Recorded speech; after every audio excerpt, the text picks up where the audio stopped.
Hi, I'm Thomas Lucas, and I work for Rogers O'Brien Construction, and I'm your superintendent for the new T.A. Brown Elementary School.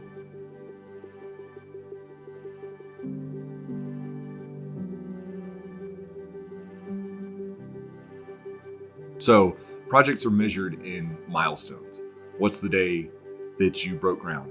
When did you start placing your concrete slabs? When did you start building your roads? When did the building get finished? When did you get to turn it over to the owner?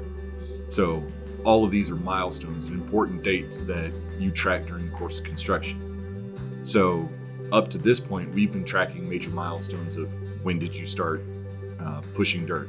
When did you start drilling piers? When did you start with slab placement, standing structural steel, enclosing your exterior walls, putting the roof on? Well, all those milestones have been achieved, and so we've gotten to this point and we get to throw a party. It's actually called a topping out party, and the tradition dates back to the ancient Scandinavians that when they would build a structure and that structure got complete, they would place a tree or a leafy bush at the top of it to say thank you to the spirits that they thought lived in the trees. So fast forward, a couple of 100 or 1,000 years, and we still do the same tradition by placing a tree at the top of our structures. We may party a little bit differently than the ancient Scandinavians, but the tradition is still there.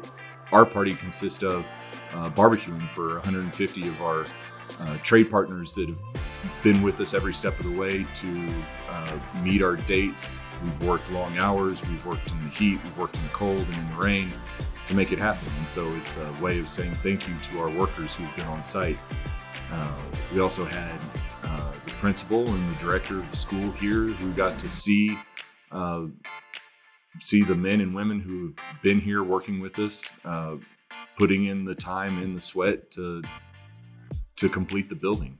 So topping out's a special time in the project that you've gotten the structure stood up. And if you'll remember from when we were talking about structure before, it's like the bones of the building, and then the muscles are the framed exterior walls and the sheeting, and now we've moved into putting the skin on, actually putting the brick and the ephes and the metal panel. So it's a pivotal time in the project, and it's an exciting one because it means that we've moved into the finish out where we're getting to hang sheetrock and paint and install flooring. So the end of the project is not too far away, but there's still a lot of work to be done, and we're excited to get there.